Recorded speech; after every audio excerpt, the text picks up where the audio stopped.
সবজি শেষ হয়ে গেছিল, সবজি আনা হয়েছে বাজার থেকে। লাউটা মনে হয় ভালো হবে, একদম কচি লাউ।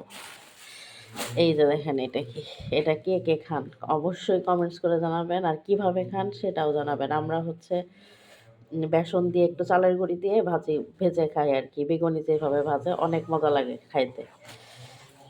এটা হচ্ছে লাল মূলা, শুটকির সাথে খাওয়ার জন্য মূলা আনতে বলছিলাম। সাদাগুলো হচ্ছে বড় বড় মূলা, এত বড় মূলা খাইতে ভালো লাগে না, এর জন্য পরে লালটাই আনতে বলছি।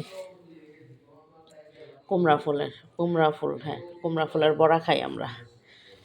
টমেটো, করলা ভাজির জন্য, এটাও পেঁয়াজ পাতা, পালং শাক।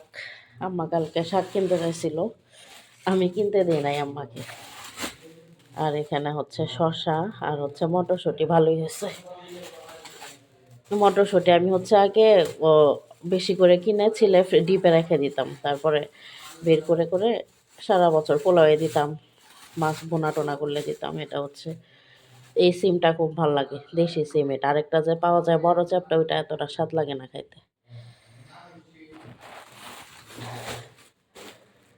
এটা পালং শাক, করলা, টমেটো।